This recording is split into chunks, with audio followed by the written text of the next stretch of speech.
Hey, everybody, welcome to the Shead Show. I'm your host, Ryan Shead, and boy, do I have a good show for you, and thank God this mic is working. I have my very good friend, Ian Sherman, with me. Hey, brother, thank you for coming on the show, man. I feel like you always bring me back on when shit's about to hit the fan. Or it's like in the middle of hitting the fan, like Crossroads. Adjacent to, yeah. Yes, there it is. There it is. Man.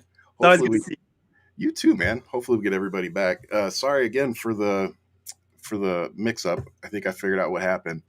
I think because it was premiered, that my YouTube opened up my own premiere and started playing it. So all I have to say is I now know how DeSantis feels, and I like it. And when I run for president, this shit better not happen. Bro, that had me dying. That was so funny. Here we are. What's up, James?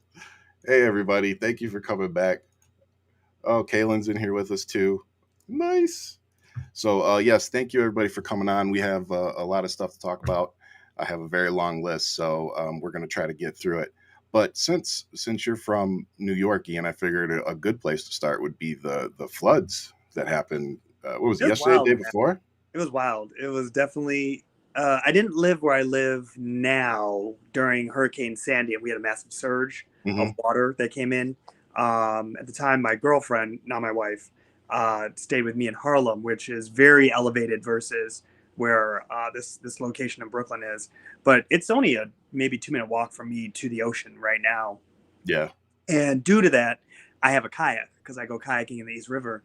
So just know in general, if New York goes underwater, I'm going to be all right. Okay. We'll see Ian going down the road. I planned ahead for the apocalypse, and I've already had it decided a long time ago. The reason why people die in the apocalypse is because they get stuck in traffic. Okay, that's it. I'm taking my little tugboat. I'm getting in the water. Goodbye. Tugboat. You gonna have little man just. Man, I'm gonna try to put the baby and wifey in the boat, and I'm just gonna hold on and just kicking. Gonna have me looking like Jack from Titanic with the kangaroo thing on the front, right? In it to win it, baby. That's what we are. So in case you didn't see, I've just got a quick clip for anybody that maybe just missed it in the news or whatnot. But here's what New York... It was wild. It was wild. It really was. I mean, it had you'll see in this real quick, it had, what's that called? It's almost like a whirlpool. Like it's whirlpool, going down. Vortex. At least the drainage was working. But yeah, here's just a quick peek of what it looked like.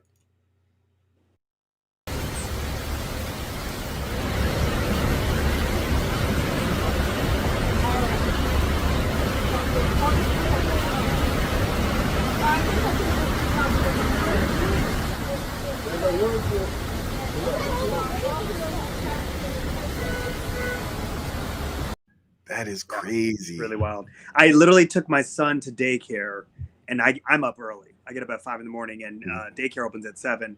So I was up before the thick of it. Yeah. And I dropped him off and got back home. That's when it came down to like downpour. I mean, they were saying it's 2 months worth of rain within 12 hours. Yeah. Within 24 hours. So it was a lot. It was a lot to handle. A couple of my neighbors, their basements flooded about 4 or 5 feet. I bet. Thing about New York is that you have a lot of tenants that kind of live in basements. So that's one of the number one fears that exists in New York. So we do have to figure out our infrastructure. It's not sustainable. Somebody brought that up because I wasn't even thinking about it. I don't know.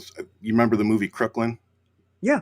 I love that movie. But it reminded me of that because the apartments that are down underneath, I'm like, oh man, those are the first to get flooded. And the thing I can only say that's a saving grace is I'm glad it didn't happen overnight. Because that's when everybody's people home. Could respond. You know what I mean? Yeah. This was the morning rush where it was people were like, fuck my job. I'm not going out. So it's a win. It's a win for consumers. I'm out. All cashing my chips in. I feel like it was a small person win. It was like, yeah, fuck that job. So yeah. So why aren't you coming to work? Acts of God. Yeah, look out the window. Acts of God. They'd be like, you have a canoe, Ian. I know you have a canoe. My kayak does not go to work. So, as a New Yorker, how was it to watch the Trump organization crumble in real time? I mean, I'll be honest with you. I've watched that crumble since his presidency because he used to actually lease his name. When he had The Apprentice, he was a hot commodity, so he would lease his name onto buildings. Yes. And so his name was on all these buildings around New York. And when he took the presidency, buildings straight up removed that shit and stripped his name off of tons of buildings in New York. That's years ago now. Yep. Now to watch his actual infrastructure, his actual father's hard work to be stripped away from this, weak, small man and his now sons, that lineage wiped out. For a judge to say that, he's guilty of these charges, and then that same judge to be there for Monday's hearing, which there is no jury. It is straight up just the panel. Yep. It's not looking good. It's really not looking good. And the rumor has it in the tabloids and everything is that Ivanka flipped. I wouldn't be surprised if she flipped to protect herself and Jared as much as possible, or to make a deal for Jared. She is him. You don't think she would flip on somebody? Well, I mean, she learned it from him. If anybody's got the information to take him down, it's her. But she is so much more like him than we give anybody credit. Like the sons are idiots. She's the one who is the mastermind in the way I've seen it. And she's business savvy and she's cutthroat. Oh, I think out of all the kids, she's the most dangerous. Yes. Absolutely. Because she's just as devious, but I think she's what makes her, in my eyes, just my personal opinion, what makes her so dangerous is that, like you just said, she's actually very well spoken. She actually controls her emotions fairly well. Right. She seems to know when, where the line is and where she's able to cross it and where not. Right. And that to me is like, oh damn, like she's methodical in a way that her father and her brothers are not. Not to mention Eric's, and I'm not trashing on him, there's nothing wrong with it. I wish he would go get help, but Eric's got a clear drug problem, and Ivanka, if she does, she hides it very well. Yeah. So, it's just, and Eric is Eric. And look at what they did to Eric. His own dad threw him under the bus, bro. His own dad. You could tell the difference between Hunter and Joe and Eric and Trump. And that's all you need to know. What kind of American? Amen, brother. Freaking man. It's just insane. But it's good to see that there's some accountability finally showing up. It's just wild to me that's all happening all at once, almost like a domino effect. I got to tell you, I kind of wish it wasn't happening this way. And I'm going to tell you why, and I know this might upset some people, but I kind of wish they had spread it out so that it didn't look like, they're doing this going into the election. Granted, I'm happy that they took their time. I'm glad that these cases are looking like they are, they're no bullshit. And I said, for two educated, accomplished Black women to go after Donald Trump in the first ever cases of their kind against a sitting or a former president, you think that these women did not know that they had the case? You think that they're going to bring these if they don't know that they can get the job done? No, I don't think any lawyer takes this unless they know without a shadow of a doubt that they've got the goods. I mean, the reality is that it has to be lock, stock, and two smoking barrels. It has to be ready to go. And you're absolutely right about that. I hate that you said that they did this and the optics of it look like into an election. The reality is he jumped into an election to try to get out of it. Oh, amen. And it's like, you can't differentiate now any of it. He's in it to the end. And that's something that the Democratic Party has to understand. This is life or death now for him. Yes. He is going to fight like nobody has ever fought him before. Yep. Because his back is against the wall. Theirs are not. And they need to understand that they are in that kind of fight. Yeah. And I got to give it to my brother Hakeem Jeffries.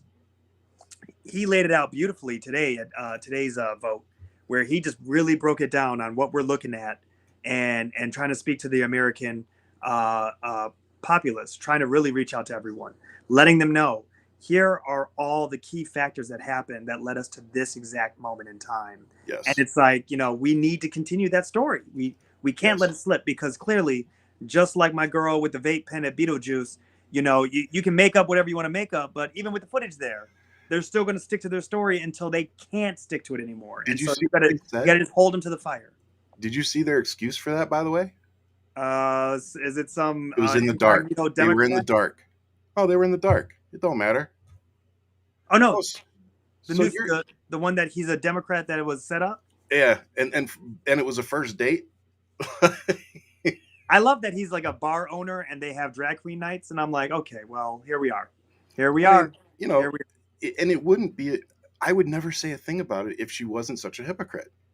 That's my issue with it. That's the whole issue with everybody. That's yeah. literally it. That's it. Like, but it's just like Mendez. It's like, you know, we can't go after George Santos, and we can't go after, you know, my man with the Egyptian, you know, coins and doubloons and whatever else. Pirates of the Caribbean. I'm with you on Mendez too. Bounty Absolutely. that he's found. You know what I'm saying? Like it's just we have to have more ethical leadership, and it's on both sides. It really is. That I will take from Trump. Both sides.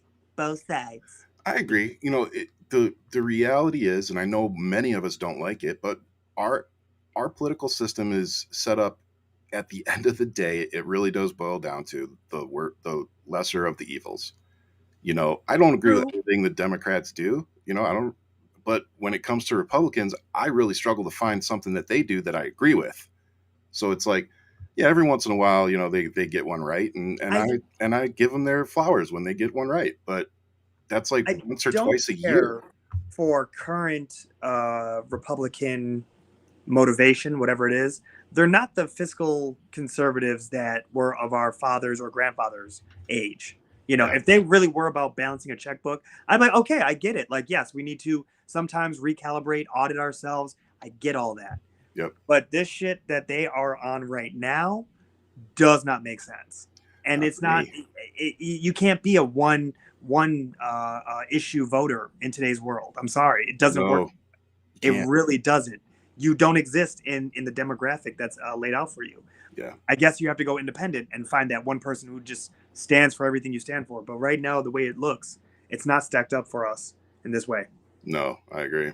So let's move on to the Georgia Rico cases, because we had a Rico suave.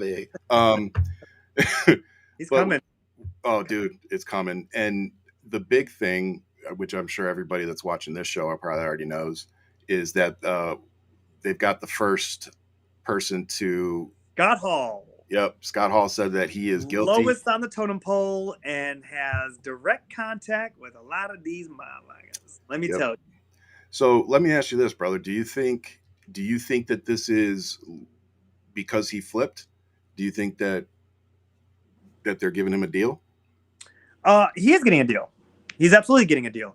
The way that the setup is that it's genius. It's by design. It's genius. You have all these people now, 19, that are all underneath, and they're going to face major consequences. The lowest man on the totem pole, who did the least amount of shit compared to everybody else, who may have just, gone in trying to take machines and violate, election laws. You would say it's not the biggest crime. Clearly not trying to, storm a Capitol, do all these other things. Right. But the communication, the network, everything that was there, the meetings, all of it, all the documentation that he may have, leads to what's going to be Powell's. What's her name? Is it Sidney Powell? Yeah. Right. Sidney Powell's. He has a lot of ties to her, which then who her ties go to. Mm-hmm. So you see how it goes quickly up the chain. He's going to be an interesting flip, and the reason why I say that is because he did it before he even had to really even face a juror or anything. So he was just like, look, I understand that this is probably as good as it's going to get. Yeah. I'm in. And so he took the deal. The deal is going to be that he has 5 years probation, $5,000 fee. I don't think he can go around elections at all. Like, he can never vote. Like, it's stripped now. Really? His deal is pretty interesting. But the reality is the deal becomes less and less the closer you get to your trial date. Yep. So now you're going to look at the two lawyers who pretty much said we would like a speedy trial. The question is going to be, is there a flip in there, or how many are going to trickle in? Because I do feel that there's going to be a number of them. I mean, look at what the camp is. It's a lot of rats. Yes. ship sinking. 18 They of them. understand that, the king is not going to protect them. He's Nope. barely covering their legal costs. They have to go to GoFundMe. It's like it's amazing to watch that you wouldn't even take care of your crime syndicate. You know what I mean? Like if you really think about it. He tried to do that with his boys at Mar-a-Lago. That quickly didn't work out. You saw how they moved away, the cameraman, security footage. That completely peeled away from that scenario. So a lot of kinks and a lot of chips in the armor are going to start now revealing big gaps. It's going to happen. Hey, and just got to give a shout out to our girl Jenna Ellis. Hey, time's running out. You need to go ahead and make that deal. You need to make that deal now. Snapshot. She guilty as can be, man. Don't smile at no mugshot. Ain't nobody trying to see that. You know how ridiculous you look smiling in a mugshot? Yeah. Like and then she's proud of it. But you know what? I give Trump for giving a Zoolander, you know what I mean? Like that was all right. He practiced, he did his thing. But like, it's not. He tried so hard to look hard, didn't he? I mean, he looked constipated, but whatever. Yeah. There's a lot going on there. But you know who I find to be the dumbest of them all are the ones that photoshopped their face onto mugshots, like in solidarity with Trump, like Marjorie Taylor Greene, who still has it as her. She really did. Dude, it's her freaking. Go on Twitter. Okay, it's her thing. Can't go on your Twitter, and I have to say, I really do. I think you have like a weird fetish for her because she lives in your head rent free, man. Which one? Marjorie Taylor. Dude, first off, let's start here, okay? Every domestic terrorist lives rent free in my fucking head right now. Like, I look at Congress and I'm just like, fucking traitor, definitely fucking traitor. What are they doing here? You know what I'm saying? Oh my God. They're doing their job. Their job is to distract. No, their job is to burn it fucking down. Like, I mean, I find it interesting that we have a party that doesn't like government, and so they work for government. Like, it just doesn't make sense. It doesn't make sense at all. And they're only fiscally responsible or conservative when Democrats are in control. But when they're in control, it's like, fuck it, let's cut taxes and spend as much as we can on the shit that let's do the opposite of what they say, plain and simple. They just did that with Joe. Yep. Back in May, they made this deal. We shouldn't even be having a crisis right now. This is what the bullshit is. That's what I'm saying. You got to hold them to the fire. Hold them to the fire. It's never a bad time to go after Hooffoot Green.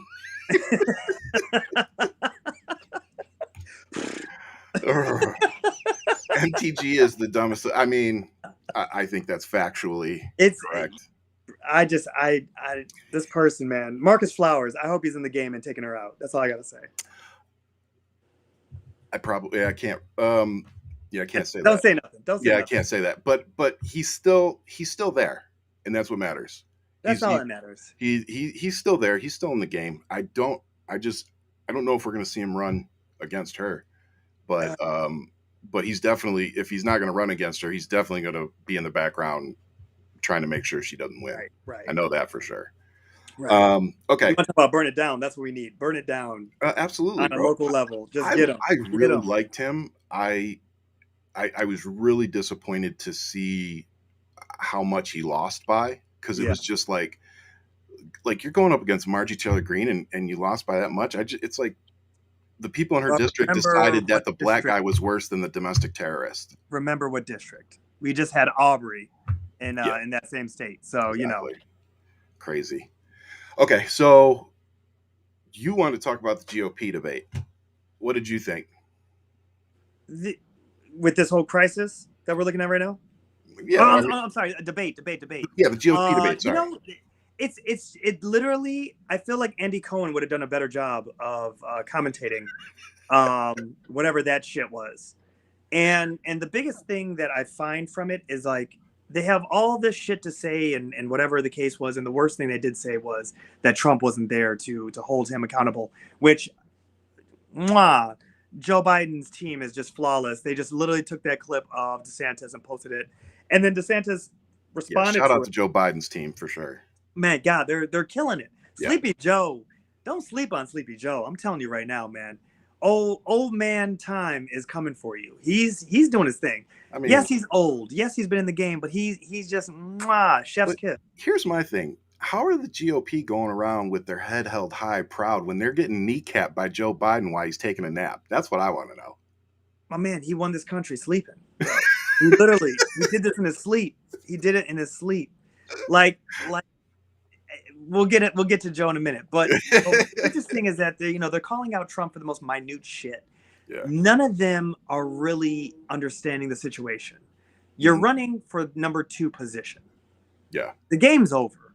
He's only getting more and more popular the more he says "fuck you" to that. Yeah. I love that he went to a non-union event that they created in to our then home talk state. about the strike. Bastard. And I know it's going to segue into it, but it's one of those things where it's just like it's pure Trump. It's the throwing the paper towel to the Puerto Ricans. It is pure Trump. This is what you're going to get. Yep. Let me go to these people who are not even striking and talk about how I'm here for those who are striking. But yet the president of the strike was like, we don't fuck with him. Yeah, we don't want you. So don't show yourself around here. And then here it is, Joe Biden making history, being the first sitting president to be a part of a strike. And Gen Z, by the way, the videos coming out of like the younger at the Kamala Harris going around to all the colleges, all young people coming out to the UAW strike line, making videos for Joe. Like, they're scared of Gen Z. And don't forget Taylor Swift. Don't forget her. Like I said, they should be scared of Gen Z because they're going to vote for the Democrats. They're not going to vote. I just think they're going to vote with common sense. That's a better way to put it. Absolutely. Plain and simple. Yep. They want a better future, and right now, what's on the table, they're not getting. Yep. So, and that could be even the worst of the Democrat. They're going to vote them out and get a better person in there to do the job. Which is a good transition. Speaking of future, a lot of people are struggling to plan for the future right now because they're not making enough money to keep up with inflation, among other things. But also, corporate greed got to throw that in there too. But we've had a lot of strikes going on recently, it seems like. And I know for us being from Detroit, the UAW strikes, I don't know how you feel, but for me, it hit close to home just because my old man was an engineer for Chrysler. But my dad always pounded in my head how, even though he couldn't join the union because he was a supervisor, he always said how important it was for his guys to have that representation. Absolutely. Outside of him, he's like, yeah, I take care of my guys, but they have to fight for what they deserve, whether it's money or more sick leave or, whatever the case is. And this one is medical, my man. It's everything. Yes, it's everything, especially medical. Dude, my dad, he died in 2007 and his insurance through Chrysler was so fucking good. Like, you don't get that nowadays. No. If my dad was going through the same stuff today that he was in 05, 06, 07. Out of pocket. Well, it probably wouldn't be out of pocket, but I think his co-pays and all that shit would have been outrageous. My dad was having $100,000 worth of surgeries and was paying $2,000. Right. Most people pay $2,000 for an MRI. Yeah. So it's just. It's wild. I mean, it's a sense of control on all of us. Oh, absolutely. As that we are the working class. Literally, you're afraid to lose your job. You're afraid to, really move and make decisions that could be drastically amazing or terrible. Yep. It depends. You can't take a chance. But there's a big thing that's with it. To answer yes, I've always been about unions. I do think everybody needs representation. I have a huge issue with the music industry because there is no union for the music industry on a grand scale. On a grand scale, like when you're looking at Snoop Dogg talk about how he gets no money from Spotify. Yep. There's no actual union who are like what we're seeing with SAG. Like, it's not at that caliber. Is there unions? Yes. But is it the caliber of like the writer's strike where it's like, are they powerful enough? Yeah. Do you know what I mean? And so it's interesting to see that there's not representation in certain fields where people's intellectual property can just be stripped from them. I mean, there's a conversation about Drake, the AI song that used Drake. They're going to put it up for a Grammy and Drake's going to get a Grammy for it, even though he had nothing to do with it. It just was his tonality that was used, and AI created the song. Well, somebody using AI. But it's one of those things where it's like, okay, but proceeds, ownership, masters, like what are we talking here? First off, you can't call yourself a freaking musician, a lyricist, or anything if you're accepting awards for an AI generated song. Well, I mean, he's used ghostwriters all his life anyway, so I don't know if he's ever been Okay, that. ghostwriters, you're still depending on the talent of another person. The craft. Exactly. You're Yes. still depending on a lyricist to write your shit. Yeah. So I, that I can at least be like, yeah, okay, a ghostwriter versus somebody like M, that writes their stuff all the time. Okay, yeah, there's a slight difference, but ghostwriters versus AI, that's not even in the same ballpark.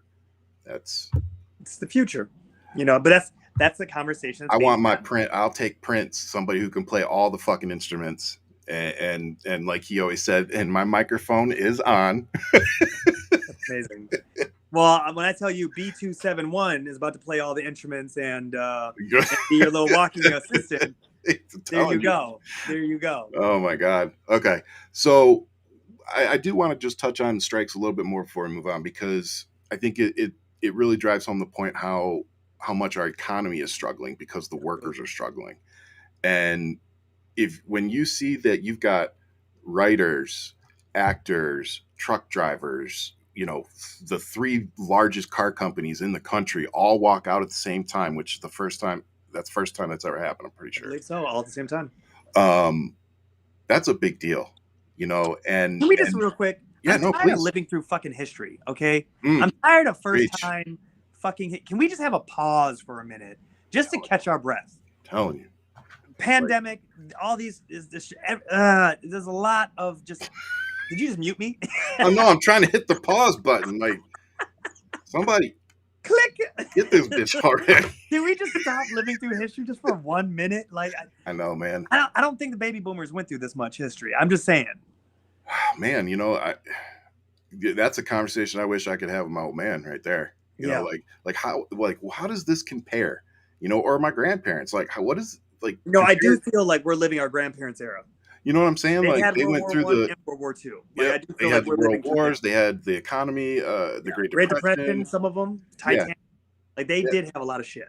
Yeah, it seems like it does kind of seem like we're in that that weird thing, I'm gonna start jarring and bottling everything and just holding on to everything. Just be like, save your money.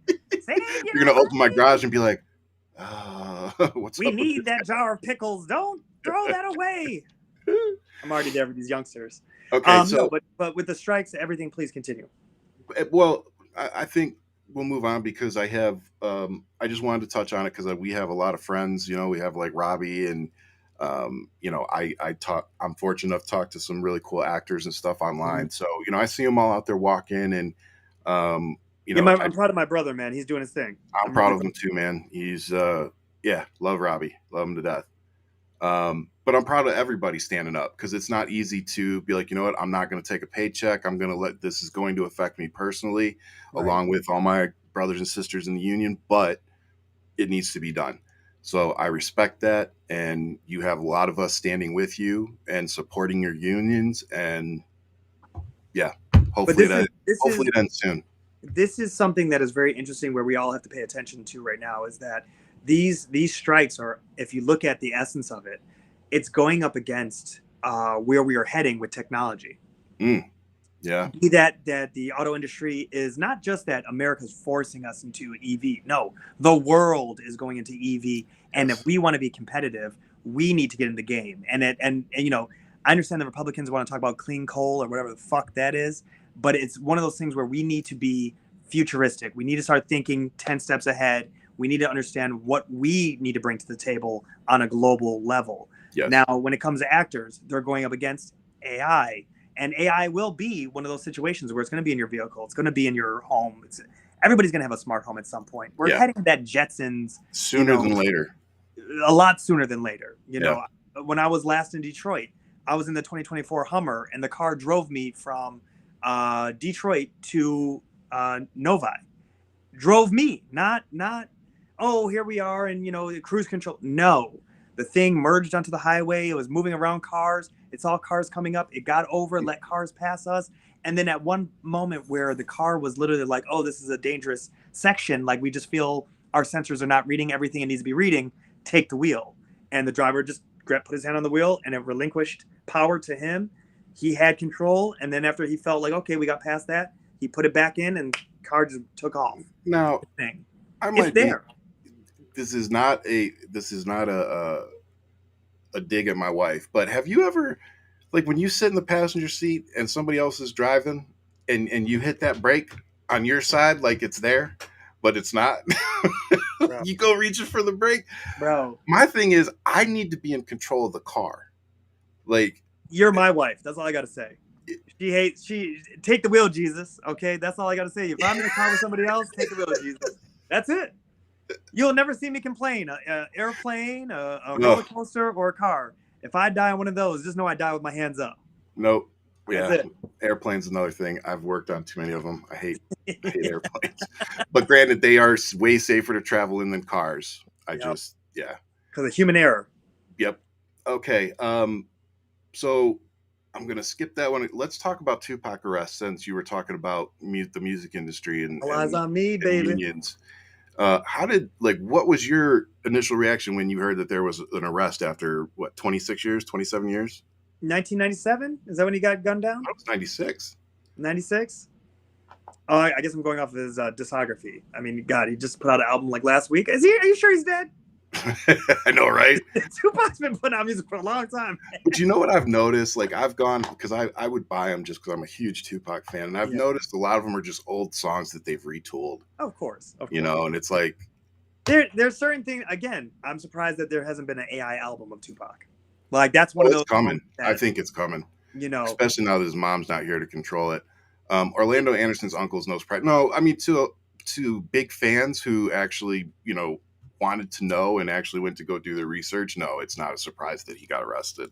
No, surprised it took this long, because he's been talking about it, online and I think he even wrote a book. This is the thing. It's like, how real is it that you've been talking about it this long? You've been in the streets saying that you were affiliated, and then you just never got that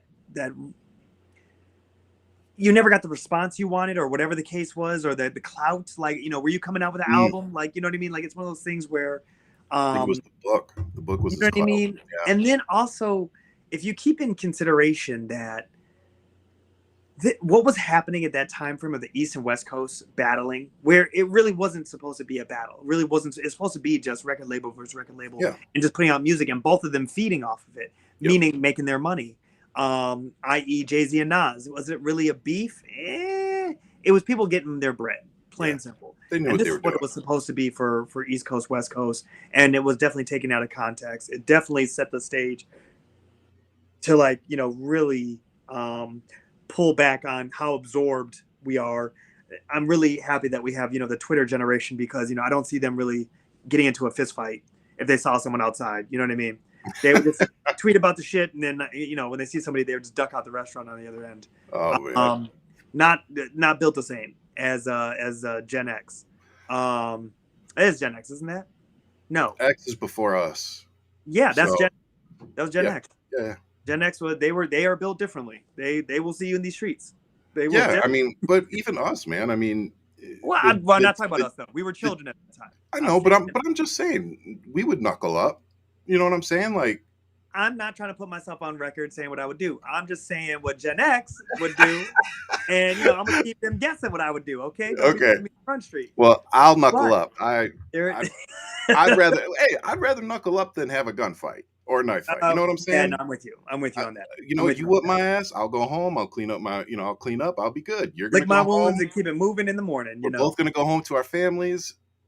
We got in a fight. It is what it is. And that's what's so tragic about what is existing today. People don't know how to even have confrontation. Not saying that a healthy dose of, but people don't even know how to interact within the confines of a altercation, and how to just walk away, plain and simple. Yeah. But in this situation with Tupac, not to digress, not shocked. I honestly kind of feel like the moment's passed, and I'm just like, all right, well, what are we doing here? It's almost like when they say, oh, we caught this Nazi, he's 90 years old, living blah blah blah, and it's like, I mean, that's actually a fair. What do you want me to do with this information? Okay, you want to lock him up? He has 5 days left? Got it. Okay. Yeah. You know what I mean? Yeah. I just have that kind of feeling. And for me, I think for me personally, what is the most disappointing of it was that his mom's not here to to see it. You know what I mean? Like she wanted some closure, and Phoenix Court worked really hard, but she did her part. The museum that was and the arts center. It's still running, isn't it? Isn't the art center still? I believe that is still running. Yeah. For those who don't know, his mother started an art center. It was nonprofit, beautiful building, I believe, as well. So yeah, I hope that's still up because it's a great resource for kids. So let's move on to some political stuff. Dianne Feinstein passed away. Yep. And that was a shocker. That was actually really a shocker. It was. I mean, it was just because I didn't expect to wake up. No, it was not. No. I'm saying I woke up and I was like, oh shit, it did. It was a shock. But then when you look back, I'm going to tell you right now, you go look at my Twitter, what I said. I took some shit for it. I posted that she had passed away, and I said they literally wheeled this woman around for votes until she died. Yeah. I have a problem with our system that Democrats are trying really hard, because it really is Democrats. They are looking really old, and they are holding on to that power until they go to the grave. It makes me think of Ruth. It makes me now see her. Nancy stepped down. She's the one shining light that was like, you know what, let me go ahead and pass this to, the next generation, which I'm like, okay, Nancy's a beast. Look, McCarthy looks like an absolute fool compared to what Nancy did with the same exact numbers. Amen. So, fool. Yep.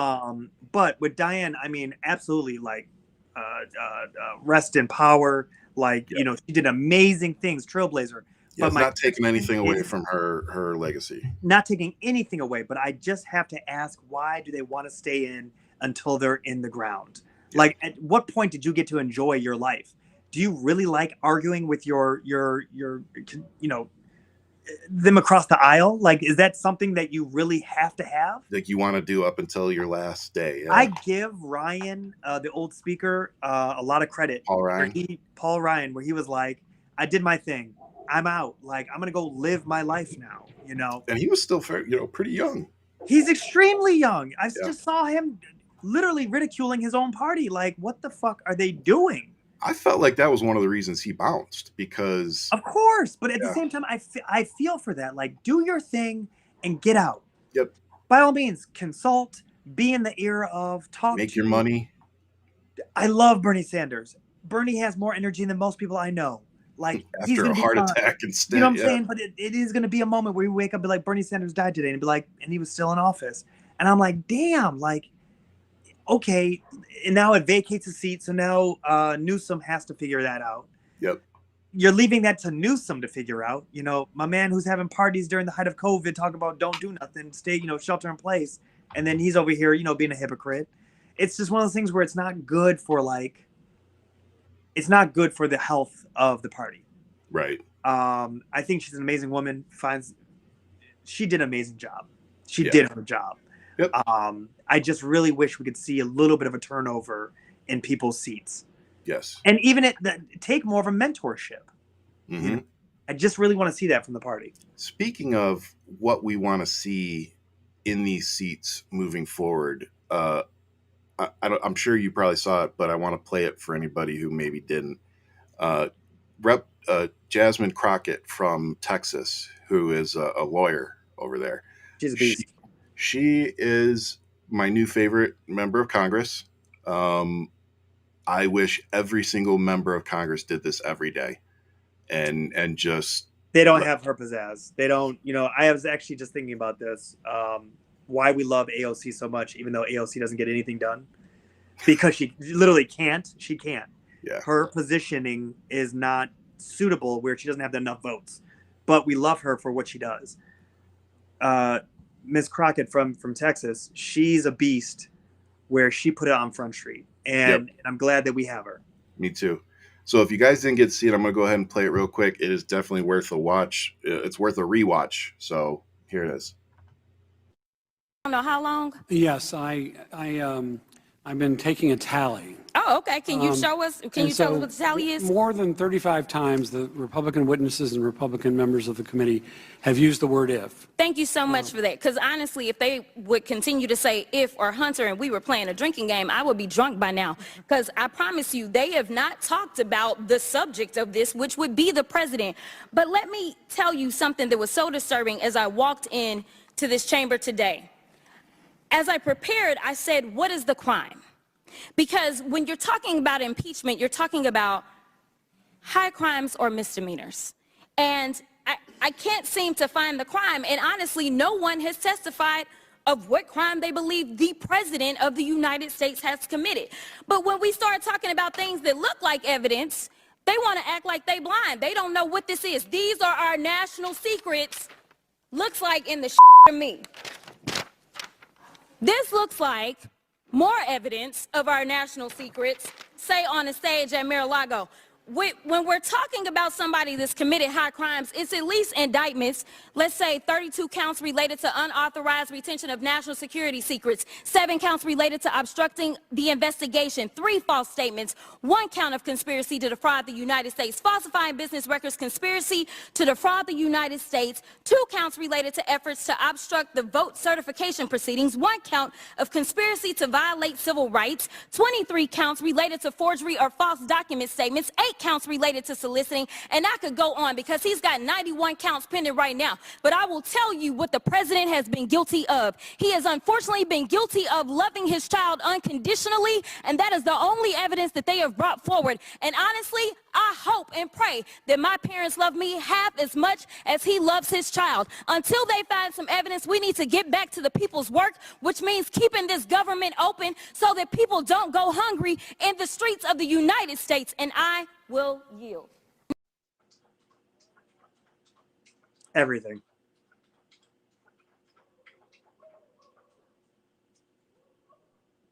Be careful. Here you No, are. that was epic. She's From the hair toss, those pearls, my girl AOC over her shoulder, everything about that.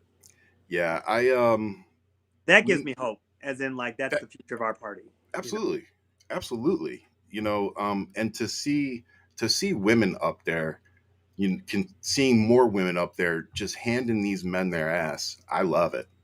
I love it. It's just nice to not see old white men up there. Yeah, AOC, and I have to retract that statement. Up until this point, AOC has been in a position where I feel like she had to be on the outside, and she was almost like the counter to Marjorie and Boebert and all that.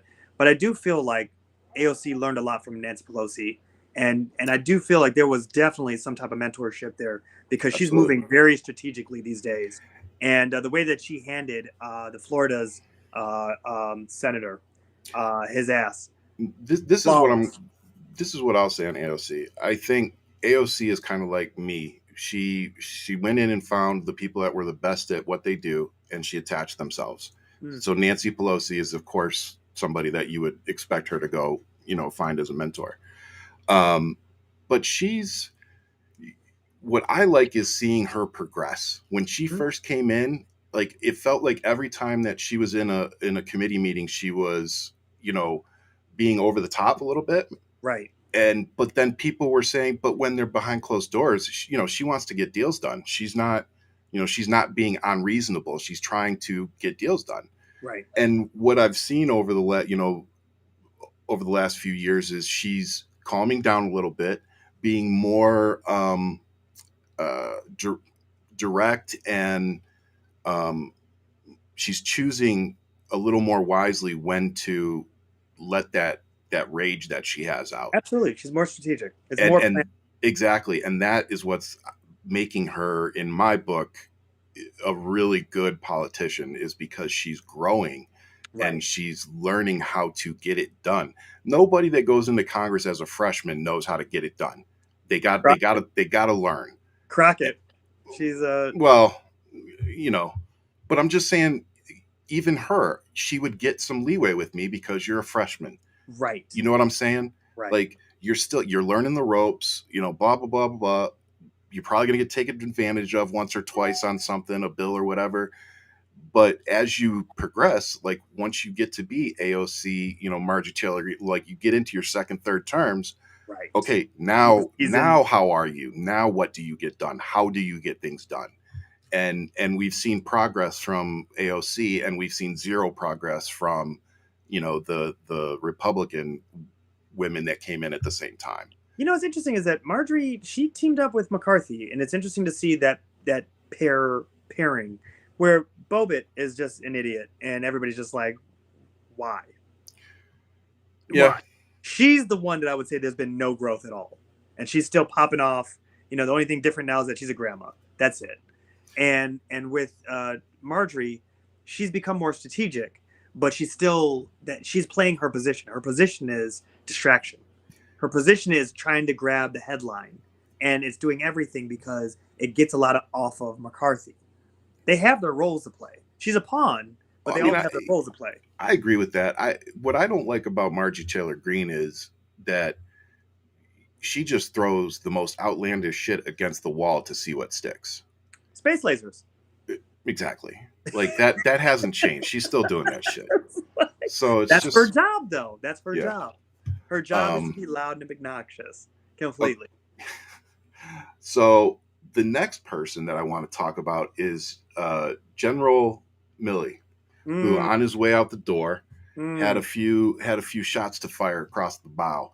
And as a veteran, it just really spoke to me. And it upset me a little bit to see everybody attacking a general with a ribbon rack down to his fucking belly button. But, in favor of Trump, a domestic terrorist. But, anyway, if you didn't see this clip, you're welcome. Country. We don't take an oath to a tribe. We don't take an oath to a religion. We don't take an oath to a king or a queen or to a tyrant or a dictator. And we don't take an oath to a wannabe dictator. We don't take an oath to an individual. We take an oath to the Constitution, and we take an oath to the idea that is America, and we're willing to die to protect it. Every soldier, sailor, airman, Marine, Guardian, and Coast Guardsman, each of us commits our very life to protect and defend that document, regardless of personal price. Had you seen that? That I did see it before, and I have to say I'm not a veteran. I'm not a vet, and it hits. Yeah, it hits. It is one of the biggest things I feel that we've always needed.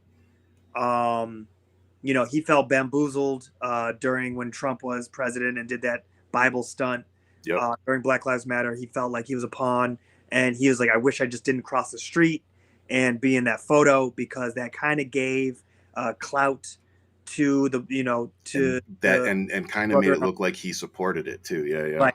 And and at the same time, it's like, what would have it been if he would have said that about the president while he was president? It's so interesting to see the verbiage, the titles when they're there, how they have to actually act, because he's the commander in chief.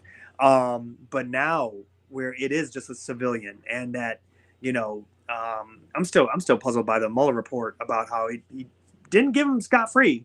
He said there's some shit there. Oh yeah. But I just can't try a president. And it's like, okay, what would that look like in today's world now? How much more confidence would be there in the system, with people doing their job and not being afraid of that seat. Yeah. But for Milley, that was really phenomenal. And it's interesting to see what conservatives are attacking him for, as like, that nobody, I've spoken to some other vets who are more conservative, or just GQP altogether. They really are drinking the Kool-Aid. And it's interesting what bubble they live in. They think that Trump's been getting, they think a lot of these charges are docked up and false, and they feel like the charges are getting thrown out. And I'm like, what do you mean thrown out? They go, yeah, the judge threw this out. And I'm like, what? Where are you getting your information from? I just want to understand where this disconnect is. Yeah. Like, just in general. And then they, of course, there's no really reasoning with any of them.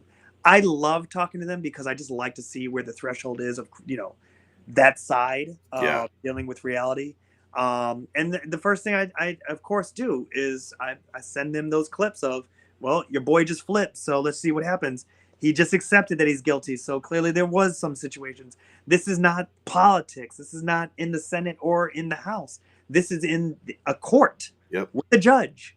And I'm sorry, you can't just say, oh, well, he's a Democratic elected judge, or it's like none of that fucking matters. It's people doing their job. Yeah. I'm not like, okay, I'm going to McDonald's. What are you, Republican or Democrat? Make me my food. Democrat, make me my burgers better. What is this? Like, there's only one person I've ever asked, "Are you a Republican?" before I would, I guess, hire him. But it was my shrink. I went to the doctor, and here's my reason for that.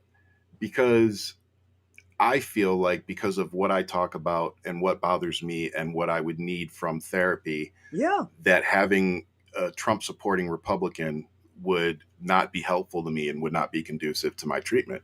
So that's the only time that I've ever felt the need to say, are you a Trump supporter? And honestly, I'm trying to remember. I don't think I asked directly. I think I asked a couple questions to see their reaction on their face. And because you can tell when you say something about Trump or whatever, and you got a Trumpy, because their face gives them away.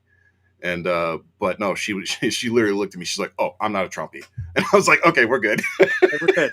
We're good."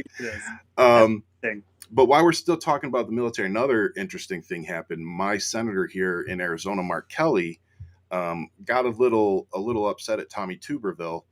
And if you don't know what's currently going on, Tommy Tuberville, who is not a veteran, was a college football coach, huge piece of shit.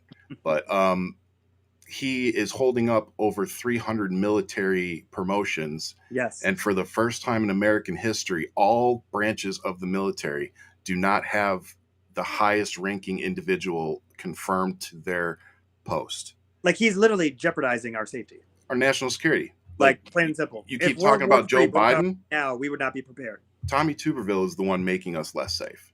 Yeah. And so he had this to say, and Mark Kelly was speaking for me, and I assume many other veterans out there. So give this a listen. Nobody more military up here than me, but I just hope we can work this out. The problem that I have, and I represent people in Alabama, and abortion is a very controversial subject, and it should be voted on. Thank you, Senator Tuberville. Senator Kelly, please. Thank you, Mr. Chairman. I think it's important to point out and comment on what Senator Tuberville just said. I think the quote was, "There's nobody more military than me." As far as I could tell, there's at least 4 of us, maybe more, that served in the United States military, in some cases for decades, and at least 3 combat veterans. So I take great exception to what Senator Tuberville had to say, and I've heard him say it before, and it just doesn't make any sense. So I wish you would please reevaluate what you think your experience, and just be a little bit more careful about what you say about the United States military. And I'm very happy to defer to Senator Tuberville. When you've had a father die on active duty, you've got a right to say whatever you want. Thank you very much. No, I don't think that's the case. You have folks here that have served in the United States military, and I think in multiple branches. I thought it would just stop, but it didn't. Sorry about that. No. So what did you think on that? I think you got to put some respect on the name, and it's one of those things that just because your dad died serving doesn't mean you have right to say anything. You can get punched in the mouth for saying whatever you want to say. The respect is you served, and just because your daddy served and you didn't, you're not more military than nobody. You have this. It just tells me what fake world you live in, and I'm just tired of the politeness, where Mark Kelly really should have been like, put some respect on all of our names. Yeah, you are not the military. You, much like that draft dodger, that's as close as you will ever get to being military. I wish you would put it in that context, because him trying to be civil about it, Tuberville being a piece of shit when you know what you're dealing with. I mean, even this crusade that he's on, it's idiotic. Yeah. If you look at the numbers, it's not even worth his time to actually be doing this. The amount of people who are actually using this service, which is women who are in the military who may need an abortion, and they find themselves stationed or based at a location, especially now, post Roe v. Wade, where they're in Texas or they're in Florida, and they're like, no, I got to get an abortion. I can't do it here. So I'm going to travel to a state where I can get it, Michigan, whatever the closest location is, where I can get an abortion and the time to recover, and then I'll come back to active duty. The number that of doing that is like very little, first and foremost. And it's just right up there with that lie of people aborting brand new babies. Yeah. You know, if that was the case, I think we should sign up Tuberville to be abortioned, just like DeSantis. A couple other. I mean, I just want to know what the expiration date is to abort a human, but I think that they would be great candidates to be aborted to start off with the system. And it's one of those things where I just can't understand, and this is where I hate men talking about this subject matter, because I don't think it's our conversation to have, unless it's with your significant other who is making the decision. How it's going to affect your lives, you know what I mean? Which it all comes down to your choice. And the part that I hate the most is it needs to be put as what it is. You're either pro-control or you're pro-choice. Yeah. That's it. Yeah. Because they don't give a fuck about the fetus. I agree with all that, except for when you said men shouldn't be in the conversation. I shouldn't say I don't agree. I agree with it, but like this. The only time men should be contributing to this conversation is if you are doing so to support women. Whether it's your own woman, your own wife, girlfriend, whatever, or it's other women, your sister, your mother, whatever. A lot of men debating. And it's not a debate. Up and listen more. Absolutely. Now. Absolutely. That's the biggest thing. Yep. That's it. I honestly wish more men would publicly come out and be like, look, this is like you said, this isn't our decision. You know, and I always tell this story about my wife. When she got pregnant the first time, we weren't married yet. And she came to me and allowed me to be a part of the conversation of, are we going to, have the baby or aren't we? Yeah. And she knew what she wanted to do, but she wanted she asked for my input and opinion.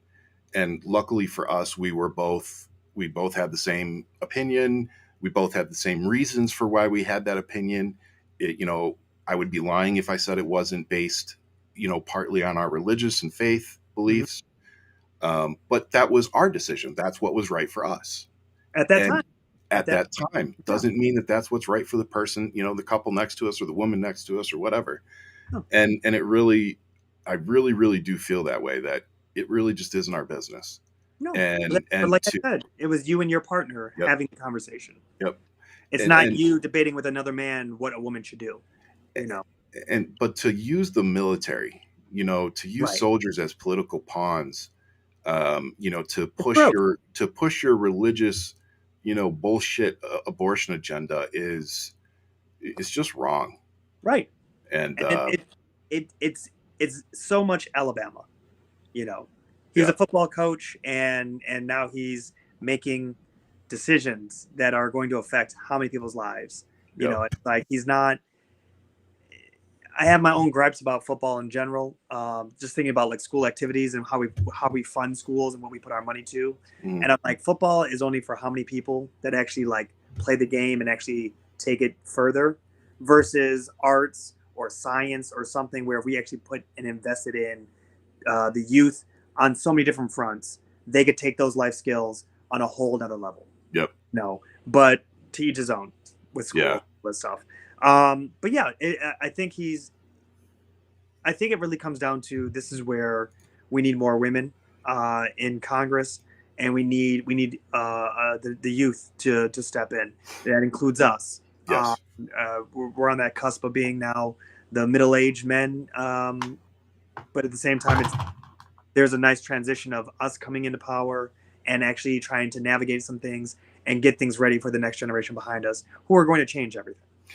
I agree with that 100%. I think the most important thing for the leaders that are in power now, and like you said, the people like us who are getting into the positions, it's so important for us to reach back and grab the hand of the generation behind us and bring them with us, because at some point we're going to be the old people retiring and depending on those people that we lifted up and brought with us to continue managing our country in a way that benefits all of us. Absolutely. And that's what we need to foster. That's what we need to focus on.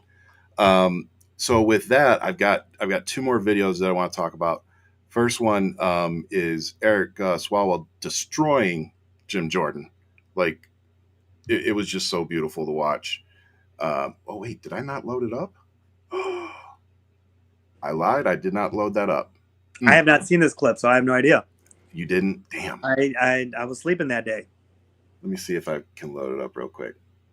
Is that it? Yeah, that's it. So ABDAA. So yeah, there it is. So while that's uploading, we'll move on to the first one. Did you see this video of the little girl in Ireland? Yes. Did you see the mom's response? How she got bypassed? Yeah. So I want to show it just because I know it hits you and I both for obvious reasons. But just hearing the mother, I think it's important because a lot of people that watch this probably saw my original post 5, 6, 7 days ago. But the mothers responded, and that kind of hit me too, because I can put myself in that position of being in the crowd and watching that happen to our kid, and how that would make me feel. So if you haven't seen it, this is what we're talking about. What happened?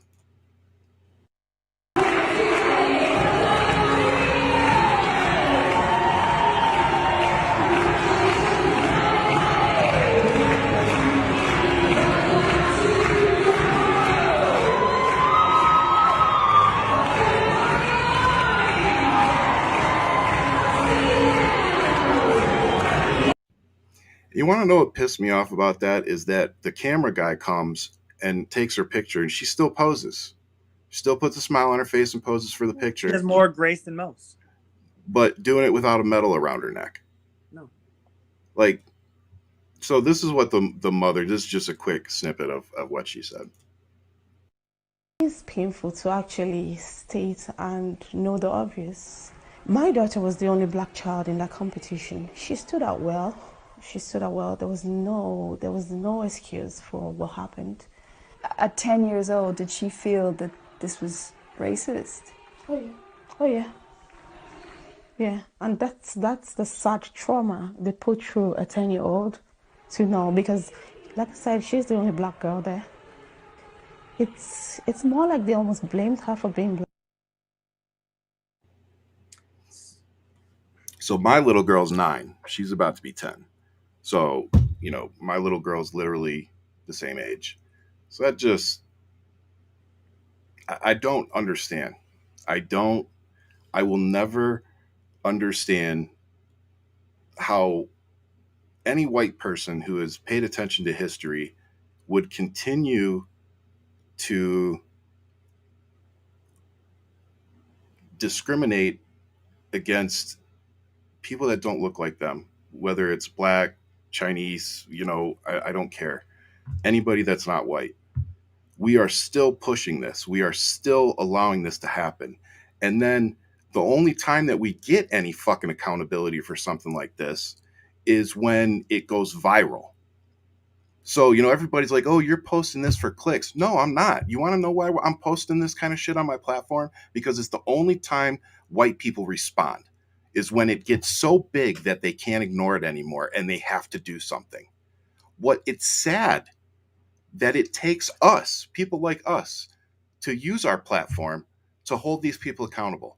All those fucking parents, all those people in that gymnasium should have held that woman accountable that fucking night. But is that what happened? No. Matter of fact, that was almost a fucking year ago. And it wasn't until recently that shit actually started happening. So when everybody says, oh, you're just pulling the race card, you're just doing this for click. Fuck you. No, we're not. Because we see videos and examples like this every goddamn day. Right. And I'm really tired of hearing the people on the right, and even some people in the middle and on the left. I'm really tired of having you tell me and people like me and dads like me that we're overreacting. Well, you have to keep in consideration, Ryan, and I love where your energy's at. And I know that this is not just a one and done. This is who you are. It's very ingrained in you, which is what I love about you. It was probably, and I know this was in Ireland, right? Yes. Yeah. Which has their own issues, fucked up, bigoted issues.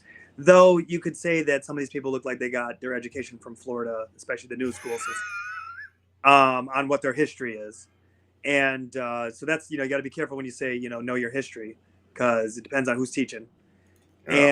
And one of the things is that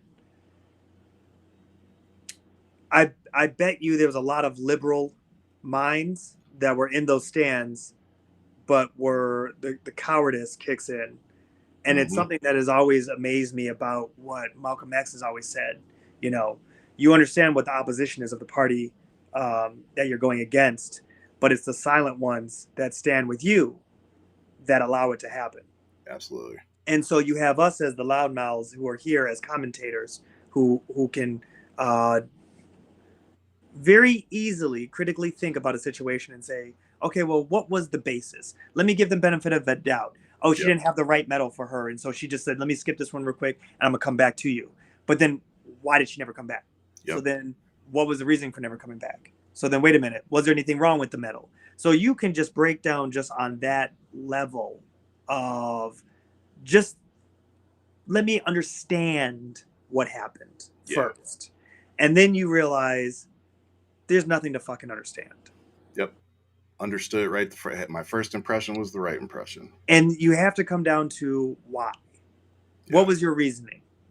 And with all these cameras around, what made you think that this was something that was, which means that you've done this before. This organization has done this before. This organization has moved through and it just never got documented or something. That is happening just a year ago. In the year 2022, 2023 of our Lord and Savior, white Jesus. So you have to ask that question, why, of course, to get to the root of it, which did they even come up with any fairy tale? Not that I know of. So, it's quite interesting on that.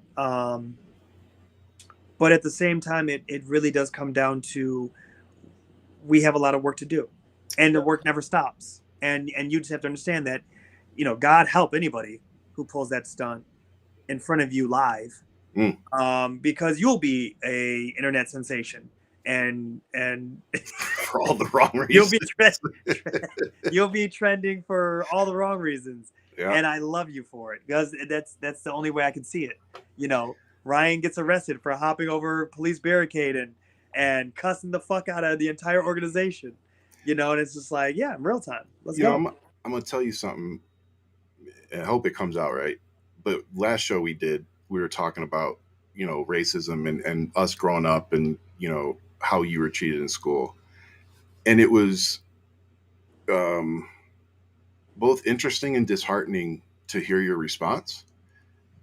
For me personally, because you brought up things that I never saw, and it makes, even though I know how you think and like I know you, but as a white person and a friend, it just hearing that and having the wisdom that I have now and the experience that I have now, it just hits so different. And I look back, I'm like, damn, I did not see that, and maybe it was because I was naive. I'm sure it was because I was naive and maybe I didn't want to see it. Maybe.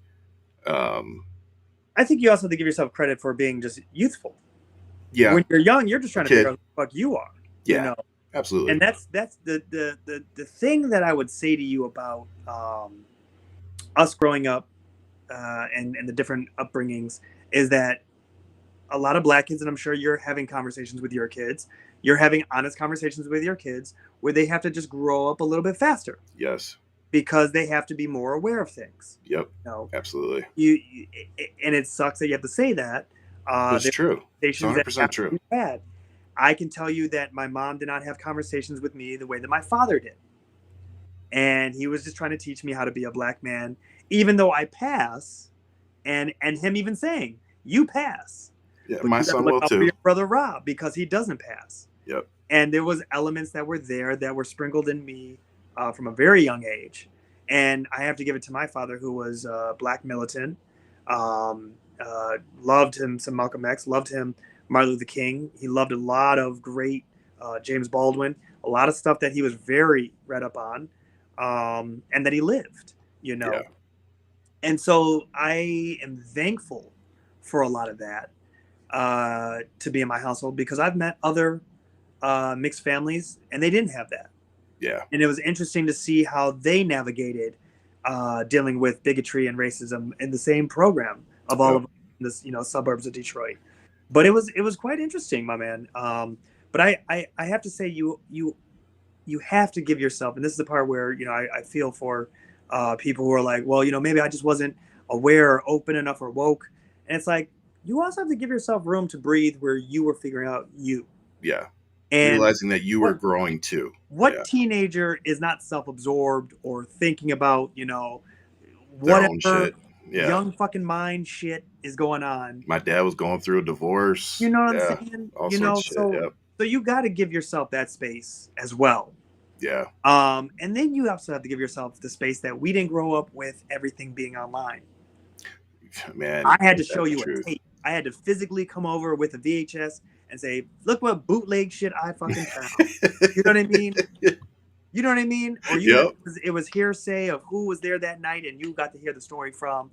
And then, you know, if it was something racial that happened, and then in that moment people understood what the situation was. But it only got to that point, you know, because the moment's already passed. If it was something that was like, all right, and how many times have people suffered quietly, dealt with things, and I'm not worried about it, fuck it, keep it moving. How many times did I do that? Fuck it, I'm not worried about it. You're not worth my time. You just did what you had to do, yeah. You know what I mean? And so, but there is elements there that I have to ask of everyone. Give yourself some wiggle room. You know, we don't all have it figured out all at once, all at the same time. Yeah. Yep. But all right. Fuck them over there, those medals, and you know, that's you know, hopefully, it's you know, again, disheartening to see that, you know, racism is everywhere. Canada, they just had a sign, whites only. We that shit had me dying laughing. I wanted to bring my son, because I call my son White Berry White. I go, oh, he's the ultimate Trojan horse. So y'all about to fuck up now.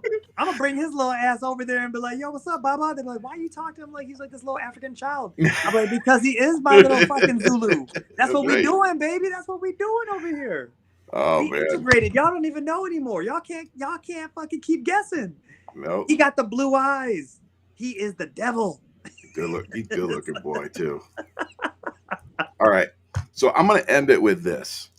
I'm gonna play this video of I think one of the most important points that have been made during any of these ridiculous hearings that the Republicans are putting on. So this is Eric Swalwell just destroying Jim Jordan.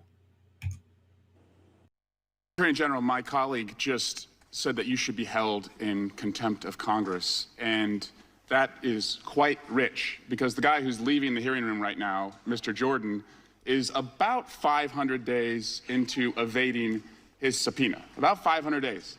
So if we're going to talk about contempt of Congress, let's get real. I mean, are you serious that Jim Jordan, a witness to one of the greatest crimes ever committed in America, a crime where more prosecutions have occurred than any crime committed in America, refuses to help his country, and we're going to get lectured about subpoena compliance and contempt of Congress? Jim Jordan won't even honor a lawful subpoena?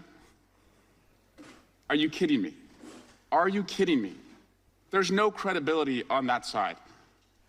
Mr. Attorney General, you are serious, they are not. You are decent, they are not. You are fair, they are not.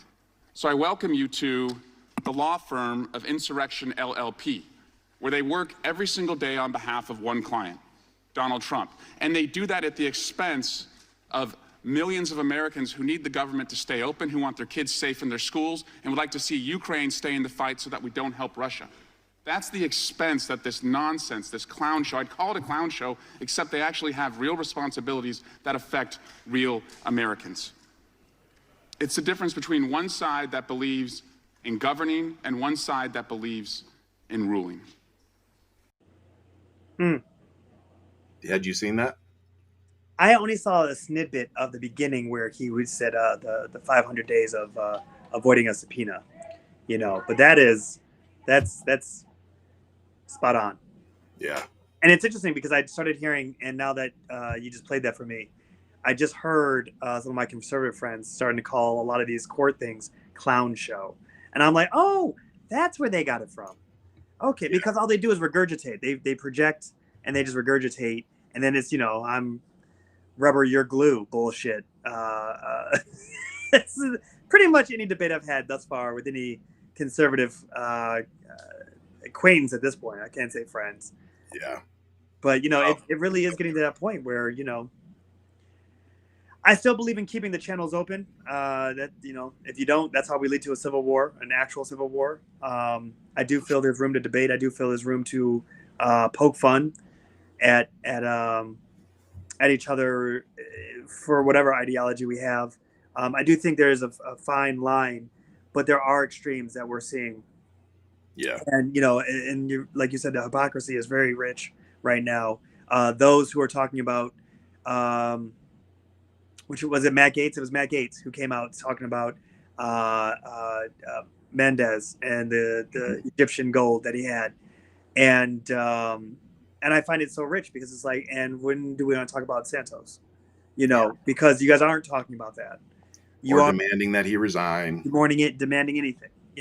More Democrats have demanded Mendez, who look, I'm sure you have a story. I'm sure there's something that you want to say to save your honor and your and try to control the optics of this. But in reality, you should go, and we should never have gotten rid of Al Franken. That's how I feel. The good ones left because they actually did have something to offer.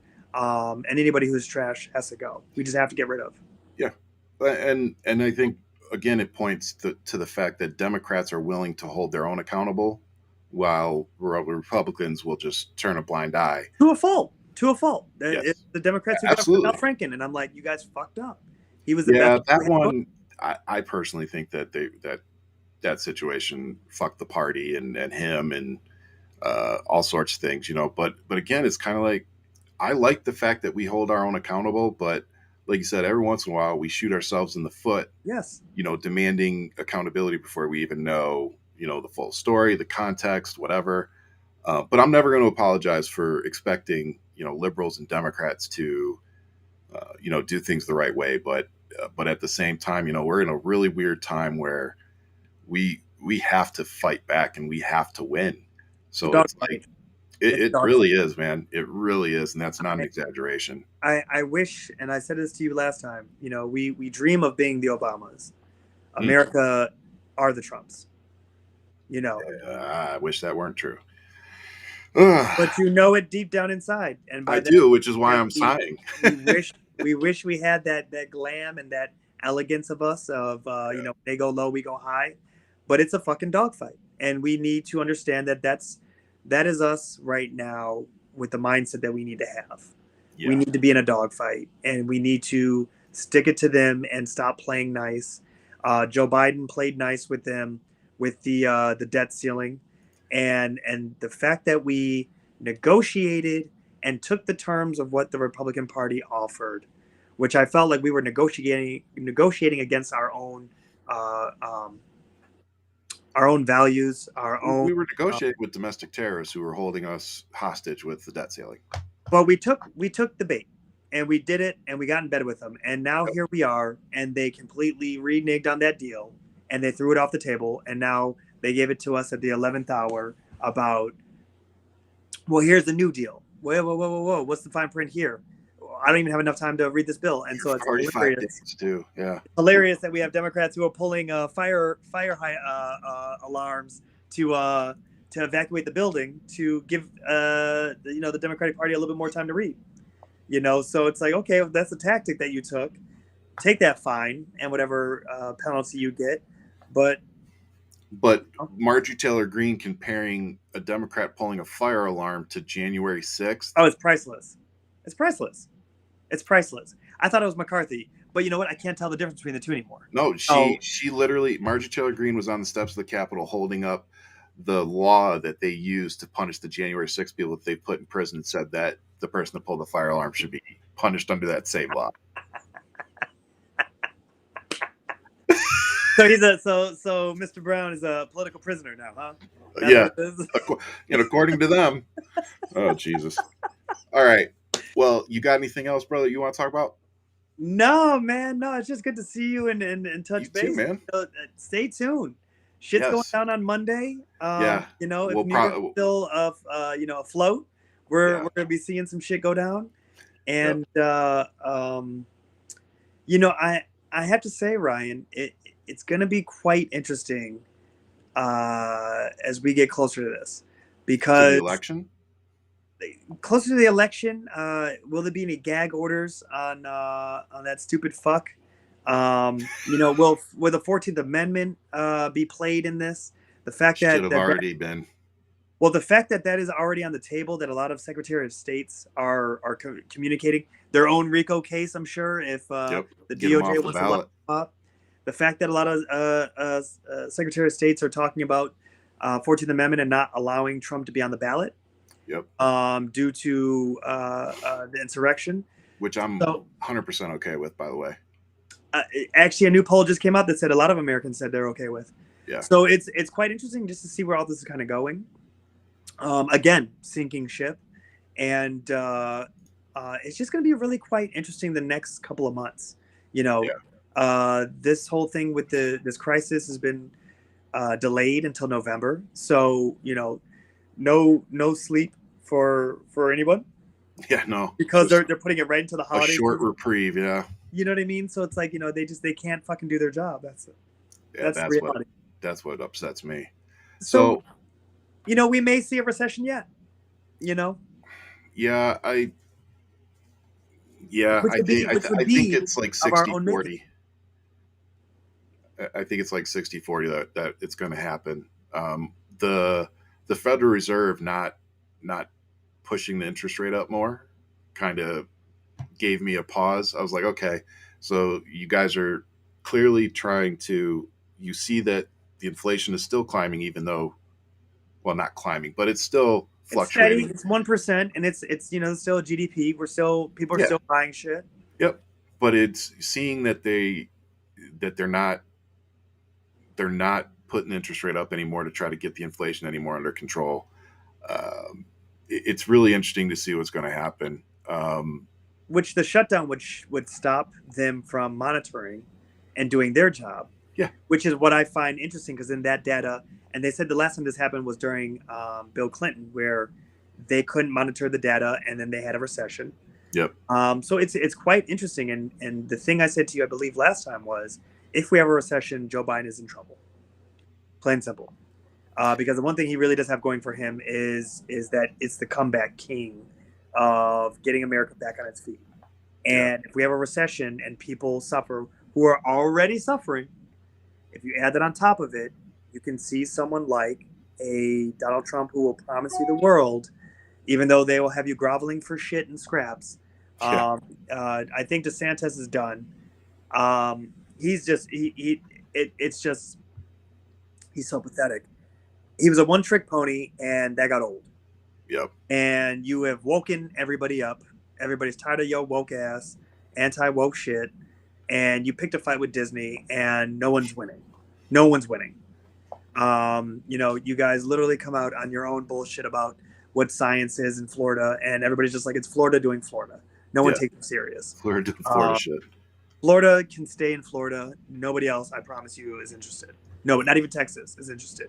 They're not. And it's interesting to see. I'm interested to see what happens with Nikki Haley. She's very promising. I personally do not care for her. I've met her.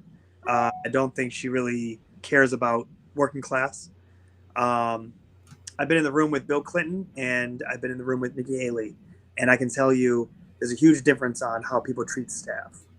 And I was the event coordinator for this event, and she could care less. Yeah. To just to be kind. Hello, thank you so much for everything. Nothing, not even eye contact. So I have my own view on her, but I do love the verbal ass whooping she gave Vivek, because he's just a pompous small man. Anybody that wants to raise the voting age to 25 should probably shut the fuck up and go home. Just saying. Well, that's because they're all afraid of Gen Z. As they should be. And that's the writing's on the wall. Yep. The writing is on the wall. They're pissed off the generation, and they're coming for you, and therefore you want to just delay as much as possible the inevitable. Yeah. And that's where we're heading with all this.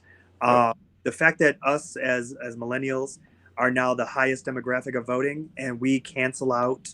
Actually, no, we didn't. Gen Z that's been voting canceled out the senior citizens. We have a divide within our ranks, within our generation, that is leaning conservative, but more liberal. And then the Gen X, they're kind of more conservative. But it's more so the fact that they had to scrap for what they got, and now they have a small little pot that they're trying to hold on to. You know what I'm noticing, though, is that a lot of those, Gen Xers who are conservatives, they're not necessarily Trumpers.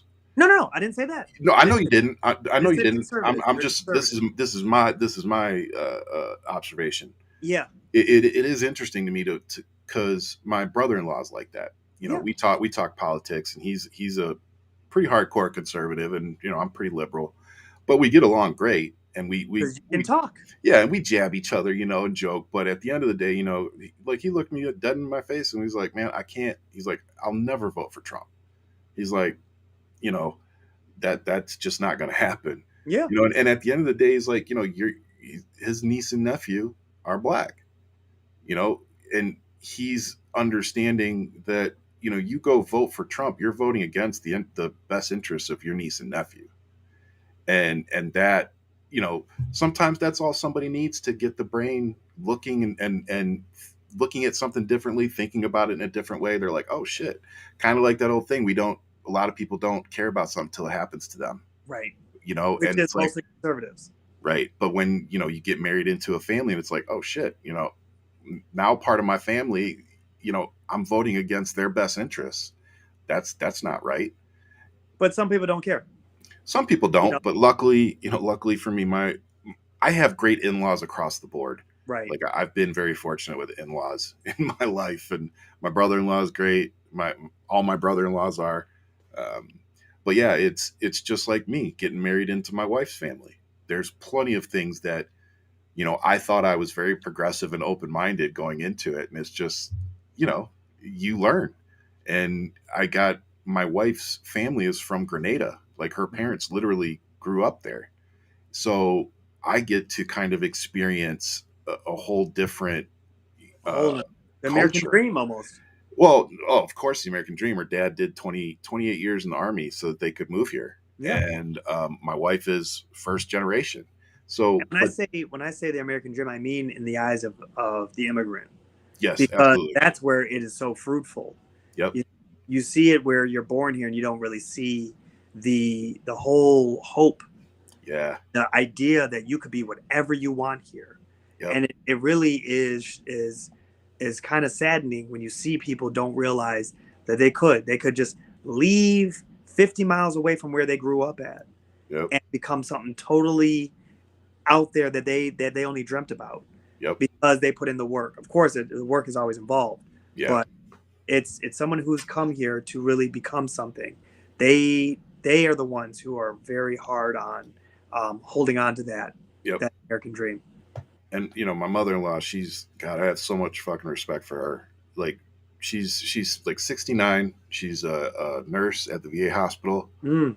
Works her ass off, 12-hour shifts. You know, she shouldn't still be working, but she is. But just to see how appreciative, you know, they are and how hard they've worked to get to where they are gives me a deep appreciation for them. And again, just the culture that they bring. And you know, my in-laws make amazing food. Oh my God. I was about to say, man, I already know it. Dude, the food is ridiculous. My dad makes me curry chicken. He makes me curry, and we don't go down as much as we used to. So mom works up here in Tucson, so she'll bring the chicken up and tell us to come pick it up. So I'm always like, yes, curry chicken. Can't go wrong, man. Just make sure you get the sauce. That's all you need to make sure. I'm like I said, I'm very blessed with my family, and you know, just like I am with friends. So with that said, I think that's a good stopping point. I think, like you said, it's going to be an interesting couple of weeks, couple months. Yeah. We definitely need to keep on paying attention. Oh, I'll be reporting back. I know you'll be bringing me back on for some. Well, I hope, yeah. Hopefully, we'll be on.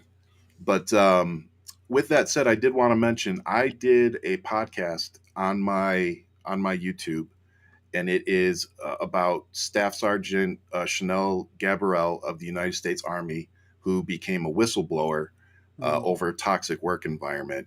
And instead of the Army doing something about it, the toxic work environment, they're going to get rid of her and let the toxic work environment continue.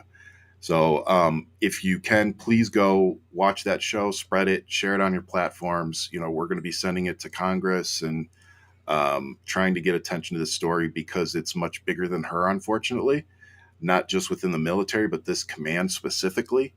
So this is probably one of the most important shows I've ever done. And I hope that you guys will help me spread it and get the attention that this woman deserves, because the way she's being treated by our military is, it's just wrong.